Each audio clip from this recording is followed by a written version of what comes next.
In the mid-18th century, ginger began being used to brew alcoholic beer. Now today, while there are still alcoholic ginger beers, most now have very low or no alcohol content. Ginger ale is forced carbonated, while ginger beer is naturally carbonated with yeast. If you're interested in making either form of the fizzy ginger drink, you'll need to make a ginger syrup first. That starts with a big piece of ginger. To get the most flavor out of this, I'm going to grate it to a pulp. Don't bother peeling it because we're going to strain out all the solids later. For 2 quarts, or around 2 liters of ginger beer, you're going to need about a half a cup of packed ginger pulp or 100 grams. We're going to put this in a pot with 1 cup or 240 mils of water. Once it's boiling, add in your sugar.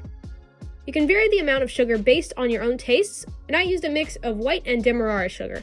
Mix that until everything is dissolved, and then run that syrup through a fine mesh sieve, pressing out the liquid with a spoon. Now, you should have around 1.5 cups of this syrup, and that all goes into a 2-liter plastic bottle. It's important to use plastic here because it's flexible and will be able to take the pressure of carbonation. Traditionally, ginger beer is made with ginger bug, which is essentially a starter made from yeast that exist on the outside of ginger, and it takes several days to cultivate. So I'm going to be using a shortcut here and add active dry yeast instead. Fill the rest with water, leaving about 1.5 inches of space at the top. And then add in the juice of 1 lemon and give it a little shake to get everything dispersed. Now this has to sit on the counter for 24 to 48 hours in order to allow the yeast enough time to do its work. Now, what if you don't want to wait 2 days for your ginger beer? Well, this is where forced carbonation comes in. I'm going to add some of my ginger syrup and some ice to a glass, stir that around to chill our syrup, and then pour in some fizzy water. Give this a stir, and then I like to squeeze over some lime juice, which essentially makes a virgin Moscow Mule. I garnished it with a slice of lime and a piece of candied ginger. This is not technically ginger beer because we didn't brew it with yeast. This is ginger ale, but there's not a thing wrong with that if you don't want to wait for ginger beer.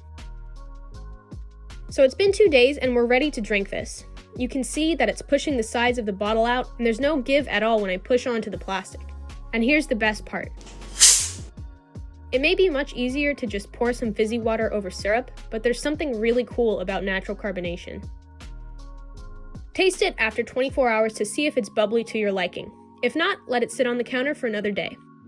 While this is fermenting, use your judgment to see if you need to burp the bottle. If it looks like it's about to pop, open it and let the excess gas out. The yeast will keep producing gas as long as they're sitting at room temperature, so if you forget about this, it will explode.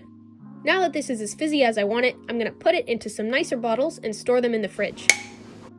Anyway, that's all I've got for you today, so if you like what you see, feel free to subscribe, and thanks for watching.